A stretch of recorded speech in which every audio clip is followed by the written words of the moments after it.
tantos detalhes minúsculos voltam a ficar visíveis. E um tesouro em particular gerou mais especulação ao longo dos anos do que qualquer outro: a máscara mortuária de Tutankhamon, que intriga a todos há um século. A máscara dourada de Tutankhamon era uma verdade inabalável. Uma obra-prima perfeita, confirmada por egiptólogos como tendo sido feita especificamente para o jovem rei.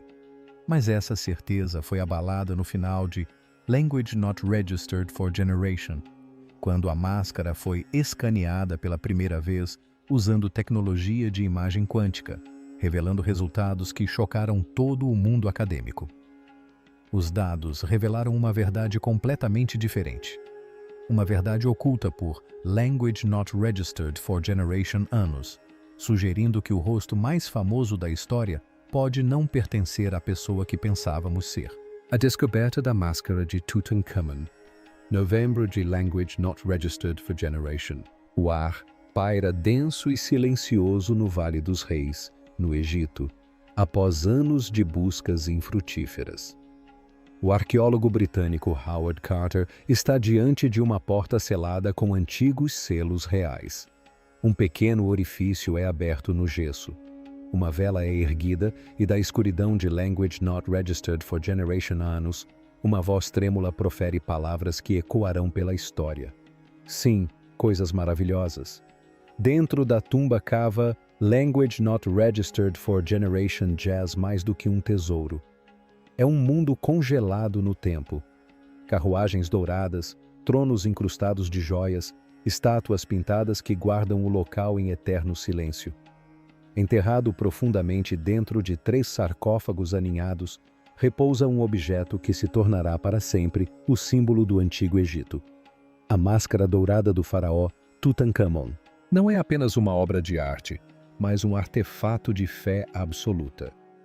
Pesando Language Not Registered for Generation quilos e esculpida em ouro maciço, a máscara é ricamente incrustada com lápis lazuli azul profundo, obsidiana de quartzo, turquesa e vidro colorido. Para os antigos egípcios, o ouro nunca foi um símbolo de riqueza.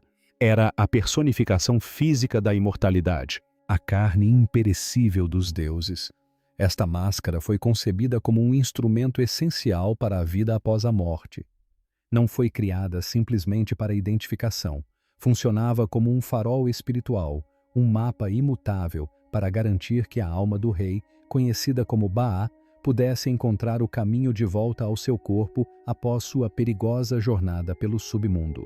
Sem ela, a alma vagaria para sempre, condenada ao eterno esquecimento. No verso da máscara, artesãos gravaram meticulosamente um feitiço de proteção extraído do capítulo Language Not Registered for Generation do Livro dos Mortos. Trata-se de um pacto sagrado, um apelo direto aos deuses, incluindo Osíris e Anubis, para que protejam cada membro do faraó falecido. Os hieróglifos foram esculpidos com absoluta precisão. Cada símbolo que afirma a identidade real e divina de Tutankhamon, o cocar listrado em azul e dourado feito de nim, a cobra erguida conhecida como Uras e o pescoço de abutre na testa são emblemas inconfundíveis de poder ferônico. Durante quase um século após a sua descoberta, estudiosos e o público em geral chegaram a um consenso firme. A máscara foi considerada uma obra-prima impecável, concebida e executada especificamente para Tutankhamon, do início ao fim. Cada detalhe, desde os contornos do rosto até as inscrições sagradas, foi compreendido como parte de um projeto unificado e inquestionável, respeitando-se as restrições de tempo e eventuais irregularidades. A base dessa história perfeita começa a ruir quando confrontada com um elemento inflexível da cultura do Antigo Egito: o tempo. Os textos religiosos, especialmente aqueles que regiam os direitos dos faraós, exigiam estritamente que um faraó fosse mumificado, todos os rituais fossem concluídos e o sepultamento fosse finalizado exatamente em Language Not Registered for Generation dias após a morte. Esse prazo não era arbitrário. Isso coincidiu com o período em que Sírius, identificado com a deusa Ísis, desapareceu do céu noturno. A morte súbita e inesperada de Tutankhamon aos Language Not Registered for Generation anos, possivelmente causada por uma infecção na perna, desencadeou uma contagem regressiva quase impossível para os sacerdotes e artesãos reais. Considere a enorme carga de trabalho que precisava ser concluída nesses Language Not Registered for Generation dias. Um túmulo real precisava ser esculpido e finalizado em pedra calcária maciça. Foi necessário confeccionar 3 elaborados caixões. O mais interno, feito com mais de Language Not Registered for Generation quilos de ouro puro, foi projetado para encaixar perfeitamente dentro do seguinte. Milhares de objetos funerários tiveram que ser reunidos e preparados, desde móveis até provisões para a eternidade. E uma máscara de ouro maciço, pesando mais de Language Not Registered for Generation quilos e adornada com detalhes extraordinários, teve que ser concebida e executada para uma morte que ninguém havia previsto. Os egiptólogos há muito notaram sinais de pressa, até mesmo de descuido, na tumba de Tutancâmon. A própria tumba é surpreendentemente pequena, desproporcional ao status de um faraó, assemelhando-se mais ao local de descanso de um nobre do que de um rei. Algumas pinturas murais na câmara funerária parecem inacabadas, com linhas de esboço visíveis e incompletas.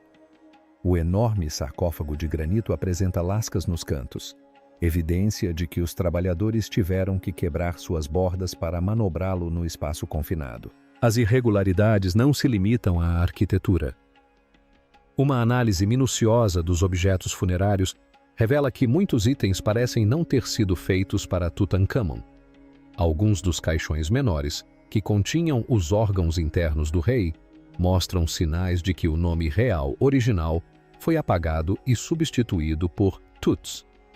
Certas estátuas exibem feições que não correspondem a outras representações confirmadas do jovem rei. Esses detalhes sugerem que, na corrida contra o tempo, os sacerdotes podem ter se apropriado de objetos de outros sepultamentos, possivelmente de membros da família real. E há também a própria máscara. Ela revela inconsistências. O que mais chama a atenção são as orelhas furadas. Na arte egípcia, o uso de brincos era uma característica associada a mulheres e crianças. Um faraó adulto do sexo masculino, especialmente em um retrato oficial e sagrado, como uma máscara funerária, não seria representado com as orelhas furadas. Isso contradiz os rígidos códigos simbólicos da realeza e da masculinidade divina. Alguns especialistas com um olhar treinado também observaram que a liga de ouro usada para o rosto da máscara tem um tom ligeiramente diferente, uma tonalidade mais quente e avermelhada do que o restante do adorno de cabeça do Nemes. Individualmente, esses detalhes poderiam ser descartados como escolhas artísticas incomuns ou pequenas imperfeições, mas juntos eles existem como notas dissonantes dentro do que se acreditava ser uma sinfonia perfeita. Anomalias há muito ignoradas porque desafiam diretamente a narrativa aceita. A restauração e análise científica de Language Not Registered for Generation. Durante anos, o debate sobre as anomalias das máscaras permaneceu restrito a conferências acadêmicas e revistas especializadas. Não havia como verificar as teorias sem arriscar danos irreversíveis ao artefato mais precioso do Egito. Esse impasse perdurou por décadas até que um acidente inesperado em Language Not Registered for Generation abriu uma janela de investigação sem precedentes durante a manutenção de rotina no Museu Egípcio do Cairo. A barba trançada sagrada, símbolo da autoridade divina, foi acidentalmente quebrada do queixo da máscara. A tentativa subsequente de recolocá-la com epóxi industrial provocou indignação mundial. Contudo, a controvérsia levou a uma decisão histórica. Uma equipe internacional de conservação, liderada pelo especialista alemão Christian Ekman, foi convidada para realizar uma restauração profissional. Ekman e seus colegas reconheceram que esta era mais do que uma oportunidade para corrigir um erro. Antes de recolocar a barba, eles receberam permissão para realizar uma série de análises científicas não invasivas. Pela primeira vez, a máscara foi retirada de sua vitrine e colocada sob equipamentos avançados de escaneamento. O método empregado foi a varredura por fluorescência de raios X, conhecida como XRF, uma técnica que permite aos cientistas analisar a composição química dos materiais sem extrair amostras. A lógica era simples. Se o rosto da máscara tivesse sido substituído, ou se o nome de Tutankhamun tivesse sido inscrito sobre um anterior, a análise por fluorescência de raios X, XRF, poderia revelar vestígios de alteração. Ela procuraria por soldas feitas com ligas diferentes, variações sutis na composição do ouro entre as seções ou mudanças na densidade do material sob os hieróglifos. Após meses de escaneamento meticuloso e análise de dados, a equipe de Ekman divulgou suas descobertas. Os resultados pareciam extinguir a controvérsia. As análises por XRF não encontraram evidências de soldagem entre o rosto e o adorno de cabeça. A composição do ouro em toda a máscara foi considerada uniforme. Os hieróglifos dentro do cartucho com o nome de Tutankhamun não apresentaram sinais visíveis de regravação. A conclusão oficial foi clara e decisiva. A máscara era um objeto único, criado em uma única fase para Tutankhamun. O caso parecia encerrado. Contudo, no campo da ciência dos materiais, alguns pesquisadores apontaram para uma limitação inerente à tecnologia de fluorescência de raios X, XRF. Os raios X são altamente eficazes na detecção de diferenças de densidade e composição química, como uma solda feita com uma liga distinta. Mas eles não conseguem ler o que os cientistas chamam de história térmica ou mecânica de um metal. Se os artesãos do Antigo Egito tivessem sido sofisticados o suficiente para usar ouro do mesmo lote para preencher furos nas orelhas, martelando e polindo as juntas até a perfeição microscópica, os raios X não detectariam nada de incomum. Se eles tivessem aquecido e afinado um nome real original até que se integrasse perfeitamente à superfície antes de esculpir um novo, os raios X permaneceriam silenciosos. A tecnologia poderia revelar o que está presente, mas não o que aconteceu. Essa limitação, discretamente, deixou em aberto a possibilidade de um tipo diferente de investigação, capaz não apenas de analisar a composição, mas também de ler a memória preservada na estrutura atômica do próprio metal. Imagem quântica e a inscrição oculta. No final de Language Not Registered for Generation, uma equipe de físicos de materiais do Instituto Max Planck, em Munique, liderada pela doutora Elina Voss, recebeu permissão do Ministério das Antiguidades do Egito para realizar uma varredura não convencional da máscara. A tecnologia empregada foi a imagem por ressonância quântica, um método avançado tão raro que existe quase exclusivamente em laboratórios de pesquisa de alta segurança. O objetivo oficial da varredura não era desvendar segredos históricos. Foi apresentado como um exercício de calibração usando um antigo artefato de ouro com idade e composição bem documentadas. A varredura ocorreu à noite, após o fechamento do grande museu egípcio, em silêncio quase absoluto. Durante as primeiras horas, os dados exibidos nos monitores apenas confirmaram o que a equipe de Ekman havia concluído anos antes. A máscara parecia ser uma massa uniforme e imaculada de ouro. Mas quando o feixe de varredura se concentrou no cartucho oval contendo o nome real de Tutankhamun, algo mudou. O Dr. Ahmed Hassan, um egiptólogo da Universidade do Cairo que estava presente, descreveu posteriormente a sala como mergulhada em completa quietude.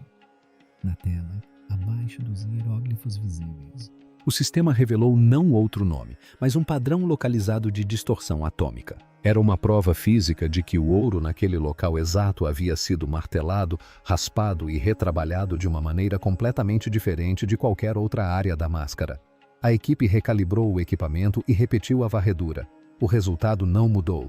Isso motivou um levantamento estrutural completo da máscara. O que se seguiu foi ainda mais surpreendente. Dentro dos lóbulos das orelhas de ouro maciço, onde os raios X haviam detectado apenas metal homogêneo, o scanner quântico identificou 2 plugs perfeitamente cilíndricos. Alguém havia preenchido os furos originais das orelhas com hastes de ouro feitas da mesma liga, forjando-as e polindo-as até que as junções se tornassem invisíveis a qualquer tecnologia existente antes de Language Not Registered for Generation, ao longo de todo o contorno onde o rosto encontra o adorno de cabeça. A varredura registrou o que o Dr. Voss descreveu como um efeito fantasma térmico em nível molecular. Essa assinatura indicava que o metal, ao longo dessa fronteira, havia sido aquecido a uma temperatura distinta da do material circundante. Isso sugeria que os antigos artesãos não haviam soldado pela frente, uma ação que poderia ter rachado as frágeis incrustações de vidro dos olhos. Em vez disso, eles pareciam ter fixado um novo rosto por trás, usando uma técnica de aquecimento de alta pressão, deixando a superfície visível imaculada. Os raios-X não conseguiram detectar a costura. Os átomos, no entanto, retiveram a memória do que haviam sofrido. Com esses dados, o sistema possuía informações suficientes para reconstruir os vestígios microscópicos da inscrição original que havia sido apagada do cartucho, mapeando os tênues padrões residuais do processo inicial de forjamento. O software começou a reconstruir a linha de texto apagada. A reconstrução levou Language Not Registered for Generation Minutus. Lentamente, caractere por caractere, o nome original emergiu na tela. Não era Tutankhamun. O nome era Ankerura Nefer Neferuatan, um título real que muitos historiadores acreditam ter sido usado pela rainha Nefertiti quando ela governou como faraó por direito próprio. Reinterpretando as evidências históricas, a descoberta do nome Neferuatan faz mais do que adicionar um novo detalhe à história da máscara. Ela força uma reinterpretação de todas as evidências anteriores. De repente, as anomalias e contradições deixam de ser quebra-cabeças isolados. Elas se alinham como peças de um quadro maior e profundamente perturbador. A morte repentina de Tutankhamun e o prazo de Language Not Registered for Generation Dias deixam de ser meros desafios logísticos. Elas surgem como o motivo para um ato ousado e desesperado de apropriação. A preparação apressada do túmulo. É surpreendentemente em pequena escala, e a reutilização de objetos funerários agora pode ser compreendida como elementos de uma crise singular. As orelhas perfuradas não são mais uma irregularidade artística. Representam o estado original da máscara, condizente com uma faraó feminina. Os traços faciais, antes descritos como sutilmente femininos, não são mais escolhas estilísticas. Podem ser resquícios da dona original antes da aplicação de um novo rosto. Até mesmo a pequena variação na tonalidade do ouro entre o rosto e o cocar de Nen pode ser explicada pelo uso de lotes ligeiramente diferentes de ouro durante a modificação. Tudo começa a se encaixar. Nesse novo contexto, a imagem quântica não funciona como um dispositivo de decodificação mística. Ela se torna uma medida de duas realidades. A primeira é a surpreendente sofisticação do trabalho em metal do Antigo Egito. A segunda é a profunda limitação da nossa própria compreensão científica. Ao longo do último século, olhamos, mas não vimos. O verdadeiro perigo desta descoberta não reside no fato de uma máscara ter sido alterada. O perigo reside na possibilidade de um dos ícones culturais mais estudados e reverenciados da Terra ter sido uma falsificação perfeitamente oculta por mais de Language Not Registered for Generation anos. Isso não se limita a revisar um capítulo da história.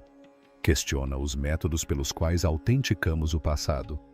sugere que até mesmo os artefatos mais familiares podem ocultar narrativas completamente diferentes sob suas superfícies. Histórias para as quais não temos as ferramentas necessárias para decifrar.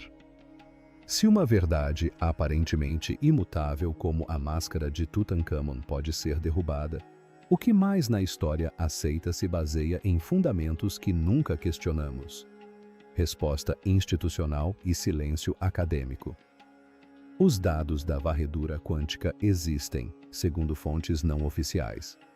Um relatório detalhado foi entregue ao Ministério das Antiguidades do Egito e a outras partes relevantes. No entanto, meses depois, nenhuma publicação formal foi lançada em qualquer periódico científico importante. Nenhum comunicado oficial à imprensa foi emitido. Em vez disso, reina um silêncio notável. Quando contatados por jornalistas ou pesquisadores independentes, os funcionários oferecem respostas vagas. Os dados ainda estão em processo de verificação.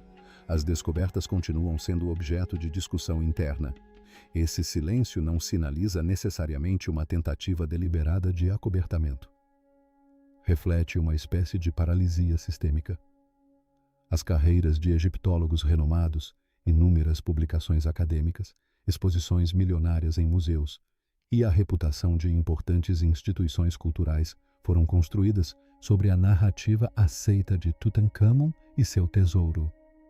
Reconhecer que a máscara, símbolo central desse tesouro, pertenceu originalmente a Nefertiti, não seria simplesmente revisar uma biografia real, exigiria admitir um erro fundamental perpetuado por um século. Isso abalaria os alicerces da egiptologia moderna. Tal admissão suscitaria questões profundamente incômodas. Se a máscara foi retirada do túmulo de Nefertiti, isso significa que seu túmulo foi localizado e, em seguida, sistematicamente saqueado por sacerdotes? Se sim, onde ele está?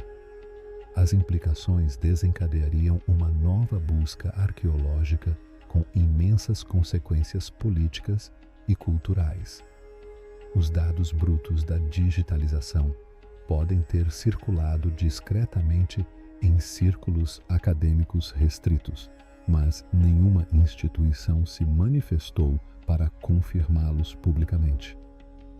O temor não se origina de uma antiga maldição. Ele surge de um sistema de conhecimento confrontado com a possibilidade de ter se enganado sobre seu tesouro mais importante. Essa resistência não se origina de um único indivíduo ou de uma facção secreta. Isso surge da inércia da história estabelecida. Livros didáticos, documentários, economias do turismo, tudo é construído sobre uma verdade fixa. Alterar algo não é simplesmente corrigir um erro, é desmantelar uma estrutura. Assim, a verdade não é ocultada por uma conspiração. Ela é retardada pelo peso do sistema que ameaça. Evidências de que a máscara foi alterada. Será que a máscara de Tutankhamon foi realmente criada para ele, com base nos vestígios atômicos agora revelados e no alinhamento de anomalias há muito ignoradas? A resposta mais coerente que podemos formular é não. A máscara não parece ser produto de reverência planejada, mas sim o resultado de uma gestão desesperada de crise.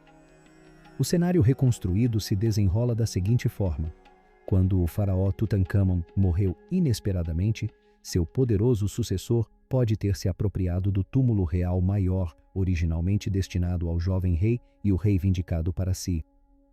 Isso teria colocado os sacerdotes em uma posição impossível, presos ao prazo sagrado de Language Not Registered for Generation Dias. Eles não possuíam uma máscara real completa, em um ato ousado e talvez sacrílego. Podem ter recorrido ao local de descanso do faraó falecido recentemente, que governou sob o nome de Nefer-Neferuatin, amplamente considerado como sendo o da rainha Nefertiti. Removeram a máscara funerária dela e começaram a alterá-la. Um novo rosto, com as feições idealizadas de Tutankhamon, foi esculpido e fixado por trás, utilizando técnicas avançadas de aquecimento projetadas para proteger a superfície visível. As orelhas perfuradas foram cuidadosamente preenchidas com plugs de ouro uniformes. O nome real original foi apagado e substituído pelo do novo rei. Enterraram seu faraó atrás de um rosto roubado e sepultaram a verdade sob as areias do Vale dos Reis. Por mais de Language Not Registered for Generation anos, o segredo permaneceu intacto. A cada ano, milhões de visitantes ficam diante da vitrine de vidro, acreditando estar olhando nos olhos de Tutankhamon. Contudo, sob o brilho do ouro, pode persistir a sombra de uma poderosa rainha deliberadamente apagada da história. Essa revelação não oferece a satisfação de um mistério resolvido.